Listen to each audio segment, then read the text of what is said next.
Hoy trataremos de explicar las obras de la carne y el fruto del Espíritu y cómo superar la carne. Todo creyente que ha nacido de nuevo ha recibido al Espíritu Santo dentro de su espíritu humano. Entonces, nuestro espíritu se unió con el Espíritu de Dios de una manera que ya no puede separarse. Primera de Corintios 6:17 dice: «Pero el que se une al Señor es un espíritu con Él». La única manera de vivir en total libertad es caminar en el Espíritu y nunca satisfacer los deseos de la carne. Gálatas 5:16 dice: «Digo, pues, andad en el Espíritu, y no satisfagáis los deseos de la carne». Caminar en la ley también nos lleva a caminar en la carne.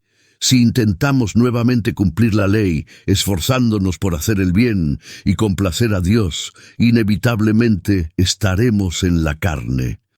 Esto muestra que la carne se manifiesta no solo cuando hacemos el mal, sino también cuando intentamos hacer el bien. Cada vez que actuamos por nuestra cuenta, estamos activando la carne. No hay fórmulas en la vida cristiana.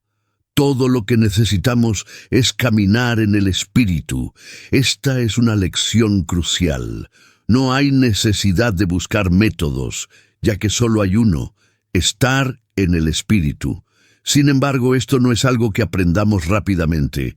En la vida cotidiana, podríamos ser tentados varias veces a salir de la esfera del Espíritu, por lo que debemos ejercitar continuamente nuestro espíritu humano para caminar en el Espíritu. Cuando somos jóvenes, no nos importa mucho la necesidad de estar vigilantes y orar, pero cuanto más maduramos, más nos damos cuenta del valor de estar atentos en la oración, siempre caminando en el Espíritu. La vida cristiana es una vida de permanecer en el Espíritu. En Colosenses, Pablo nos enseña la manera práctica de caminar en el Espíritu. Él dice en Colosenses 4:2, «Perseverad en la oración, velando en ella con acción de gracias». Y en Efesios 6:18, «Orando en todo tiempo con toda oración y súplica en el Espíritu, y velando en ello con toda perseverancia». Solo mediante una actitud constante de oración podemos caminar en el Espíritu. Fuera del Espíritu no hay vida cristiana. Por eso Pablo se atrevió a decir que si caminamos en el Espíritu, nunca satisfaremos los deseos de la carne. Observa que el orden no es superar la carne y luego caminar en el Espíritu, sino todo lo contrario. Primero, caminamos en el Espíritu y cuando lo hacemos, espontáneamente superaremos la carne. Gálatas 5:19-21 dice: «Ahora bien, las obras de la carne son evidentes: inmoralidad sexual, impureza y libertinaje, idolatría y brujería, odio, discordia, celos, arrebatos de ira, rivalidades, disensiones, divisiones, envidia, embriaguez, orgías y cosas semejantes. Les advierto ahora, como antes ya lo hice, que los que practican tales cosas no heredarán el reino de Dios». Solo una nota. Algunas traducciones tienen la palabra en griego que se traduce como orgía aquí como glotonería en su lugar, y usaremos la palabra glotonería aquí. Esta lista no es exhaustiva, ya que Pablo termina hablando de cosas semejantes. Esta lista abarca 4 áreas diferentes: sexo, religión, relaciones y alimentación. Primero, tenemos las áreas relacionadas con el sexo: inmoralidad sexual, impureza y libertinaje. La palabra inmoralidad sexual es porneia en griego y podría traducirse como fornicación, que se refiere a la actividad sexual entre personas no casadas, pero también puede referirse a cualquier tipo de comportamiento sexual inapropiado, como el adulterio, la homosexualidad y las relaciones sexuales con animales. La palabra impureza podría traducirse como comportamiento anormal y la palabra libertinaje podría traducirse como indecencia y comportamiento vulgar. Estas 3 palabras son suficientes para mostrar que todas las ofensas sexuales se clasifican como obras de la carne. El segundo grupo de obras de la carne está relacionado con lo que se llama entidades. Esto muestra que las obras de la carne no solo nos afectan a nosotros y a nuestros vecinos, sino que también están en contra de Dios. El tercer grupo de obras de la carne se refiere a las relaciones. Esto incluye enemistades, discordias, celos, arrebatos de ira, rivalidades, disensiones, divisiones y envidia. El cuarto grupo se refiere a la comida e implica embriaguez y glotonería. Otra forma de clasificar las obras de la carne es relacionando el grupo que habla de prostitución, impureza, sensualidad, embriaguez y glotonería con los deseos del cuerpo corrupto, mientras que la enemistad, las discordias, los celos, la ira, la discordia, las divisiones y la envidia están relacionados con el alma caída. Lo que la carne hace se llama obras, pero lo que el Espíritu genera se llama fruto porque procede de la vida. Gálatas 5, 22, 23 dice: «Mas el fruto del Espíritu es amor, gozo, paz, paciencia, benignidad, bondad, fe, mansedumbre, templanza. Contra tales cosas no hay ley». Los frutos del Espíritu aquí son 9 elementos, pero tampoco es una lista exhaustiva.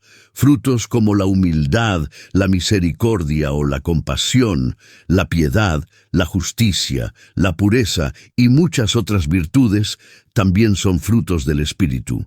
Así como la carne es todo lo que heredamos de Adán, el fruto del Espíritu es todo lo que tenemos en Cristo cuando estamos llenos de Él. El conjunto de 9 virtudes en Gálatas 5 no es exhaustivo, pero es un ejemplo para describir el comportamiento de un hijo de Dios. El primer grupo incluye amor, gozo y paz. Curiosamente, las obras de la carne son muchas, pero el fruto del Espíritu es singular, lo que indica que cada fruto del Espíritu es una expresión de amor. Por eso el amor se menciona primero. Todos los frutos derivan del amor. Luego también tenemos paciencia, benignidad y bondad. La paciencia es la paciencia que mostramos hacia aquellos que nos irritan. La bondad es una actitud que asumimos para siempre buscar ver lo mejor en las personas y las circunstancias. Y la benevolencia es la disposición para siempre tratar de hacer lo mejor por los demás. El tercer grupo es la fidelidad, la gentileza y el autocontrol. La fidelidad muestra cuán confiable es un hijo de Dios. La gentileza o mansedumbre es una de las expresiones más elevadas de humildad, y el autocontrol es la capacidad de controlar o contenerse a uno mismo. Estas virtudes mencionadas aquí no son naturales, sino espirituales. Antes de nacer de nuevo, todos expresábamos hasta cierto punto algunas de estas virtudes. Teníamos algo de paz, alegría, bondad e incluso autocontrol. El problema principal es que teníamos que esforzarnos mucho para mostrar estas virtudes y la expresión de ellas era solo externa. Hoy, sin embargo, el Espíritu vive en nosotros y hace que estos frutos se manifiesten espontáneamente. La palabra de Dios no nos desafía a luchar contra la carne, sino que nos ordena caminar en el Espíritu. Cuando caminamos en el Espíritu, superamos espontáneamente los deseos de la carne. La victoria cristiana es una victoria sin esfuerzo, porque no soy yo quien lucha contra la carne, sino el Espíritu de Dios que mora en mí. Pablo dice que los que son de Cristo hacen 2 cosas: crucifican la carne y caminan en el Espíritu. Por lo tanto, estas son las 2 condiciones para experimentar la victoria en nuestra vida cristiana. Gálatas 5, 24, 25 dice: «Y los que son de Cristo Jesús han crucificado la carne con sus pasiones y deseos. Si vivimos por el Espíritu, andemos también por el Espíritu». La expresión «han crucificado» en griego indica que esta acción se realizó de una vez y para siempre en el momento de nuestra conversión. En el momento en que creemos en Cristo, nos identificamos con su muerte. De esta manera, declaramos que nuestra vieja naturaleza, nuestro viejo hombre, junto con nuestros deseos pecaminosos, fueron crucificados con Cristo. Una vez que ya hemos crucificado la carne, debemos mortificarla diariamente. Cada día necesitamos tomar nuestra cruz y rechazar cada ocasión de pecado en nuestras vidas. Gálatas 2:19-20 dice: «Porque por la ley soy muerto para la ley, a fin de vivir para Dios. Con Cristo estoy juntamente crucificado, y ya no vivo yo, mas vive Cristo en mí. Y lo que ahora vivo en la carne, lo vivo en la fe del Hijo de Dios, el cual me amó y se entregó a sí mismo por mí». La vida cristiana se caracteriza por dos sustituciones. La primera es el intercambio realizado en la cruz cuando Cristo murió en mi lugar. La segunda es la sustitución que debe ocurrir en mi vida diariamente cuando Cristo vive en mi lugar, conquistando para mí la victoria sobre el pecado y llevándome a hacer la voluntad de Dios.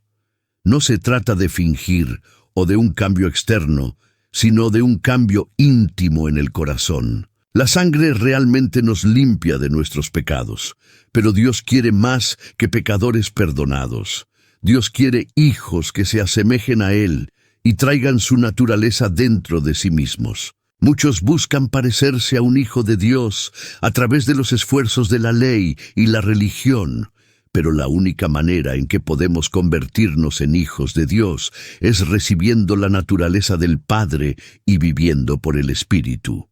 Una vez, todos éramos hijos de la serpiente y teníamos la naturaleza de la serpiente dentro de nosotros, pero ahora somos hijos de Dios. Segunda de Corintios 5:17 dice: «De modo que si alguno está en Cristo, nueva criatura es. Las cosas viejas pasaron, he aquí todas son hechas nuevas». La misma cruz que nos concedió el perdón, también nos concedió liberación y libertad. Es terrible ver a un prisionero luchando por salir de una prisión que ya está abierta. Necesitas entender que la victoria ya te ha sido dada. No tienes que ganarla. Deja todo esfuerzo humano para obtener la victoria y haz la voluntad de Dios. Recuerda que la vida cristiana es una vida sustituida. El mismo Dios que demanda santidad de mí se encargará de cumplir la santidad en mí. Para que esto ocurra, necesito renunciar a mi fuerza natural. Cada vez que el enemigo intente hacerte pecar, quédate quieto y no hagas nada. Simplemente vuélvete al Espíritu Santo que mora dentro de ti. Luego simplemente di: «Señor, me rindo a ti ahora. Me entrego en tus manos. No puedo vencer por mi propio esfuerzo, pero creo que tú ya has ganado por mí y ahora manifestarás tu victoria contra el diablo». Hermanos y hermanas, dejen sus preguntas y peticiones de oración en la sección de comentarios a continuación. Que la gracia y la paz de nuestro Señor Jesucristo estén con ustedes.